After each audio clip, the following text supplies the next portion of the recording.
Good morning, students. It is lecture 1 of chapter 1 for class 12. Subject is chemistry. Okay? देखिए हमने 3 chapters पढ़ लिए हैं 10th, 11th और 12th एंड आई होप आप सबके नोट्स भेज दिए गए हैं आप लोगों को। आप उनको तैयार कर लें। जब कभी भी आपके पेपर होते हैं, जिस भी मोड में होते हैं, ऑनलाइन होते हैं, ऑफलाइन होते हैं, वो आपको मैंने समझा दिया है। ठीक है, आज हम चैप्टर फर्स्ट स्टार्ट कर रहे हैं, दैट इज सॉलिड स्टेट। देखिए ज़्यादातर बच्चों ने ये चैप्टर्स पढ़ रखे हैं या नहीं पढ़ रखे हैं तो वो पढ़ेंगे। देखिए सॉलिड स्टेट क्या होती है। देखो सॉलिड का मतलब आप लोगों ने पढ़ा हुआ है कि किसी भी मैटर की 3 स्टेट्स होती है, सॉलिड, लिक्विड और गैस। तो यदि हम सॉलिड की बात करें, किसकी बात करें, सॉलिड की बात करें, तो सॉलिड क्या होते हैं। सॉलिड जो है थ्योरेटिकल चैप्टर है ये। सॉलिड का क्या होता है, डेफिनेट मास होता है। क्या होता है, डेफिनेट मास होता है, डेफिनेट वॉल्यूम होता है, डेफिनेट शेप होती है। इनके बीच में क्या होता है, जो इंटरमॉलिक्यूलर फोर्स होता है। कोई भी चीज जो है, कोई भी जो जिससे मिलकर बना है, जिससे मिलकर बना होता है, उसे हम कहते हैं कॉन्स्टिट्यूएंट्स। ओके, तो जो कॉन्स्टिट्यूएंट्स एटम है उनके बीच में जो फोर्स होता है, इंटर एटॉमिक फोर्स भी कहते हैं, वो कैसा होता है, बहुत ही ज्यादा स्ट्रांग होता है सॉलिड्स में। सबसे बड़ी बात ये भी है। ठीक है, तो जो इंटरमॉलिक्यूलर फोर्स है, एटॉमिक में इंटरमॉलिक्यूलर फोर्स है, दैट इज इंटरमॉलिक्यूलर फोर्स जो है वो कैसा होता है, बहुत ज्यादा स्ट्रांग होता है। ठीक है, और फोर्स स्ट्रांग होता है और इंटरमॉलिक्यूलर जो डिस्टेंस होती है वो कैसी होती है, वो बहुत कम होती है, वो बहुत स्मॉल होती है। जब दो मॉलिक्यूल के बीच में फोर्स ज्यादा है तो वो पास पास आ जाएंगे, तो उनके बीच में जो डिस्टेंस है दैट विल बी लेस। ठीक है, और सॉलिड्स क्या होते हैं, इनकॉम्प्रेसिबल होते हैं, इनकॉम्प्रेसिबल होते हैं और रिजिड होते हैं, रिजिड होते हैं। इनकॉम्प्रेसिबल का मतलब उन्हें दबाया नहीं जा सकता। जैसे चौक है, चौक क्या, आप देखिए चौक, सारे चौक को दबा सकते थे, नहीं। ठीक है, गैस को तुम दबा सकते हैं, लिक्विड को हम उतना नहीं दबा सकते बट बहुत हल्का सा। ठीक है, समझ में आ रहा है कि ये इनकॉम्प्रेसिबल होते हैं और रिजिड होते हैं। रिजिड का मतलब बहुत टाइट होते हैं। ठीक, अब जो सॉलिड है वो 2 टाइप के हो सकते हैं। कौन कौन से, वो मैं आपको बता रही हूँ कि सॉलिड जो है वो 2 टाइप के होते हैं। एक अमॉर्फस होते हैं और एक क्रिस्टलाइन होते हैं। सॉलिड जो स्टेट है, एक तो होते हैं क्रिस्टलाइन और एक होते हैं अमॉर्फस। ये थ्योरेटिकल चैप्टर है, अभी इसमें न्यूमेरिकल भी आएंगे, बट तो क्रिस्टलाइन और अमॉर्फस समझ में आ रहा है। सॉलिड 2 टाइप के होते हैं, क्रिस्टलाइन और अमॉर्फस। क्लियर, क्या मतलब है, देखिए जो क्रिस्टलाइन होते हैं इसका मतलब क्या है, क्रिस्टलाइन का मतलब है कि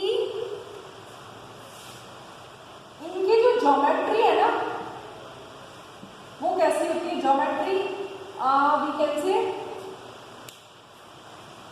कि डेफिनेट ज्योमेट्री होती है। आप ऐसे समझिए, इनकी ज्योमेट्री डेफिनेट ज्योमेट्री होती है इनकी। ये ज्योमेट्री का मतलब डेफिनेट शेप होती है इनकी। जैसे यदि कोई मान लो ये ऐसे ऐसे ऐसे ऐसे बन रहे हैं तो हर जगह ये ऐसे ऐसे ही बनेंगे, हर जगह ये ऐसे ऐसे ही बनेंगे। ये क्या है, ये एटम्स है, ये एटम। तो इनका ये प्रॉपर अरेंजमेंट है, इनकी ज्योमेट्री हर जगह ये ऐसे ही बन रहे हैं। देखो हर जगह ये इसी तरीके से बनते जा रहे हैं।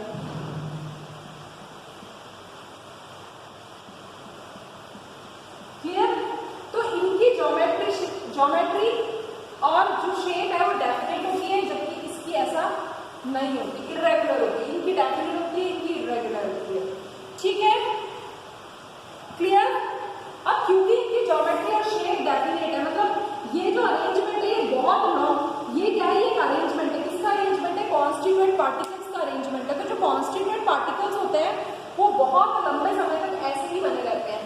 तो ये कैसे होते हैं, ये लॉन्ग रेंज होते हैं, लॉन्ग रेंज, जबकि ये कैसे होते हैं, शॉर्ट रेंज होते हैं। लॉन्ग रेंज का मतलब लंबे टाइम तक ये सिस्टम मेंटेन रहेगा, जबकि इसमें ऐसा नहीं है।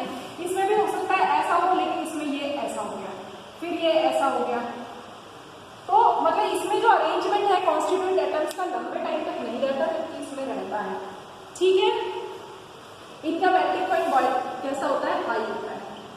इनका कैसा होता है लो, क्योंकि इसमें अरेंजमेंट कैसा है, अरेंजमेंट कैसा है, लॉन्ग रेंज ऑर्डर है, ठीक है। ठीक, जब हम इनको काटते हैं तो ये आसानी से कट जाते हैं, ठीक है। जो इसका क्लीवेज होता है, यदि हम इसे काटे तो जो प्लेन स्मूथ जो सरफेस बनती है वो कैसी बनती है, इसमें जो सरफेस आती है वो स्मूथ होती है, स्मूथ होती है, क्लियर, स्मूथ प्लेन आता है, जबकि इसमें सरफेसेस कैसे होती है, इरेगुलर होती है। समझ में आ रहा है, ये शॉर्ट रेंज है। इसमें डेफिनेट ज्योमेट्री का मतलब है इसमें जो कॉन्स्टिट्यूएंट्स हैं, कॉन्स्टिट्यूएंट्स जो है वो रेगुलर होते हैं, उनका रेगुलरली अरेंज होते हैं, इसमें इरेगुलरली अरेंज होते हैं, ठीक है। ये कैसे होते हैं,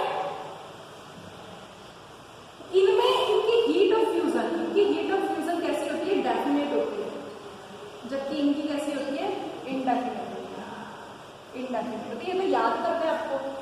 ये कैसे होते हैं कि एक जो सबसे इंपॉर्टेंट कैरेक्टरिस्टिक है कि ये कैसे होते हैं, एन आइसोट्रोपिक होते हैं, एन आइसोट्रोपिक, जबकि ये कैसे होते हैं, आइसोट्रोपिक होते हैं। कैसे होते हैं, आइसोट्रोपिक। क्या मतलब है एन आइसोट्रोपिक का और आइसोट्रोपिक का, कि देखिए एन आइसोट्रोपिक का मतलब क्या है, एन आइसोट्रोपिक का मतलब है कि एन आइसोट्रोपिक का क्या मतलब है कि इसमें यदि हम इन मॉलिक्यूल्स की, क्रिस्टलाइन मॉलिक्यूल्स की यदि हम प्रॉपर्टी को पढ़ें तो किसी भी फिजिकल प्रॉपर्टी की यदि हम बात कर रहे हैं, मान लो हमने कोई सी भी फिजिकल प्रॉपर्टी ली, ठीक है, डिफेक्टिव इंडेक्स ले, फिजिकल प्रॉपर्टी, जो फिजिकल प्रॉपर्टी है उसकी डिफरेंट वैल्यू होगी, different value in different direction, different value in different direction, ये मतलब है इसका। आप लोग अपनी किताब देखेंगे डिफरेंट डायरेक्शन, डिफरेंट डायरेक्शन, जैसे आप ऐसे देखो ये ठीक है, ये मैंने बनाया और एक ये ठीक है, ये क्रिस्टलाइन सॉलिड की मान लीजिए मैंने शेप बनाई है, क्लियर। अब मैं किसी भी फिजिकल प्रॉपर्टी को देख रही हूँ तो वो फिजिकल प्रॉपर्टी को यदि मैं डिस्कस कर रही हूँ, मैं इस डायरेक्शन में डिस्कस कर रही हूँ तो उसकी वैल्यू अलग आ रही है, ठीक है। मैं इस डायरेक्शन में डिस्कस कर रही हूँ तो उसकी वैल्यू अलग आ रही है, मैं इस डायरेक्शन में डिस्कस कर रही हूँ तो उसकी वैल्यू अलग आ रही है। क्यों आई की ऑब्वियस सी बात है, यहाँ पर छोटे वाले पार्टिकल्स है इसके कारण अलग आएगी, यहाँ पर बड़े वाले पार्टिकल्स है इसके कारण अलग आएगी, यहाँ पर दोनों टाइप के पार्टिकल्स है इसके कारण अलग आएगी।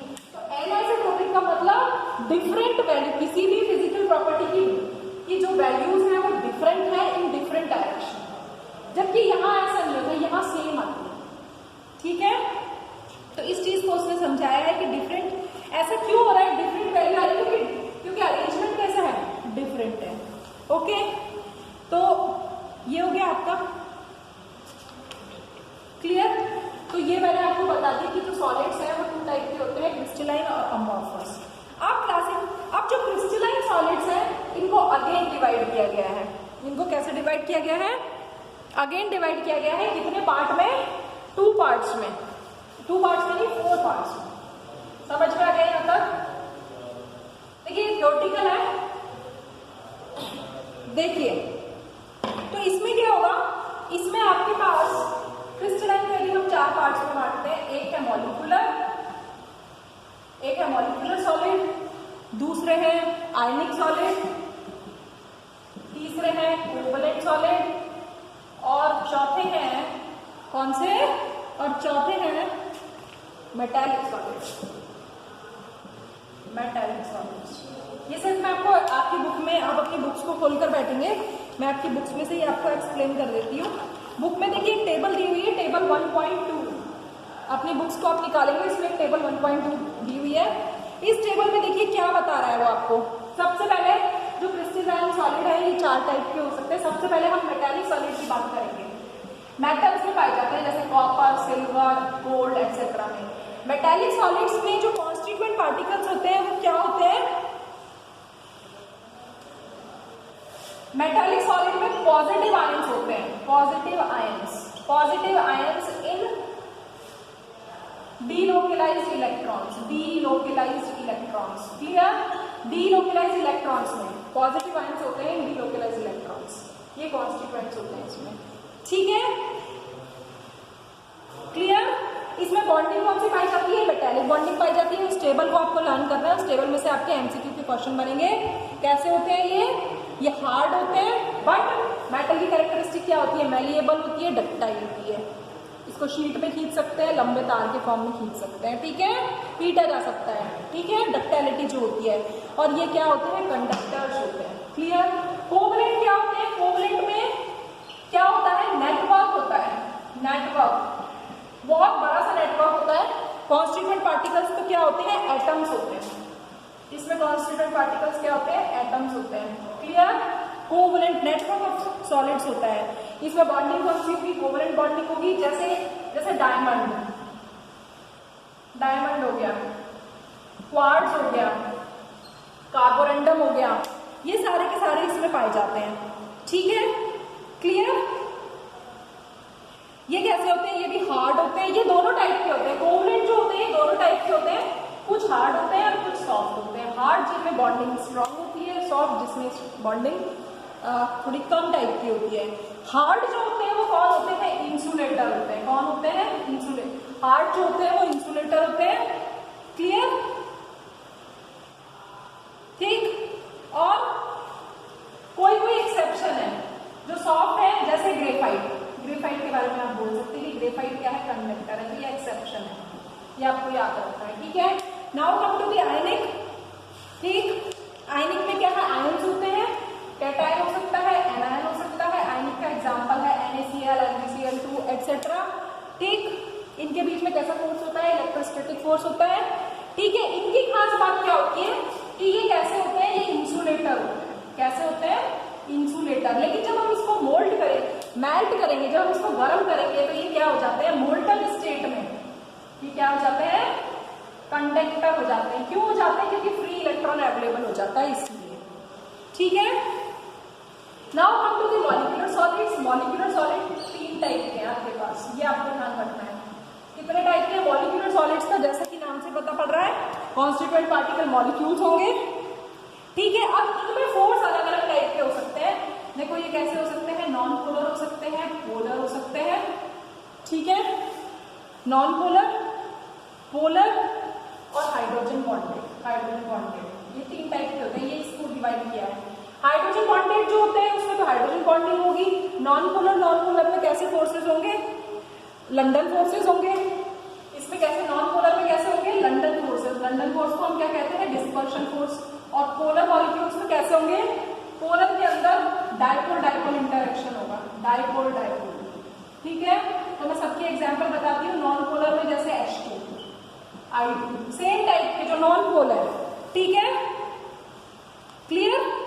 या आर्गन जो मोनो एटॉमिक है, या कार्बन टेट्राक्लोराइड, ये आपका एग्जांपल याद रखना है। पोलर में जैसे HCl, SO2, ये डाइपोल डाइपोल के टाइप हो गए, ठीक है। और हाइड्रोजन बॉन्डेड में क्या हो गया, आइस हो गई, ऑर्थोनाइट्रोफिनॉल हो गया, पैरानाइट्रोफिनॉल हो गया, सॉलिड जो भी है, ठीक है। ये कैसे होते हैं, ये सॉफ्ट होते हैं, ये भी सॉफ्ट होते हैं, जबकि ये हार्ड होते हैं। हाइड्रोजन बॉन्डेड वाले हार्ड होते हैं, ठीक है। तीनों ही इंसुलेटर होते हैं, ठीक है, तीनों ही इंसुलेटर होते हैं। तो इस तरीके से आपको इनके बीच में पाए जाने वाले फोर्स, इनके कॉन्स्टिट्यूएंट्स, ये इंसुलेटर है, कंडक्टर और इनके एग्जाम्पल्स ये लर्न करना है, ठीक है। Thank you.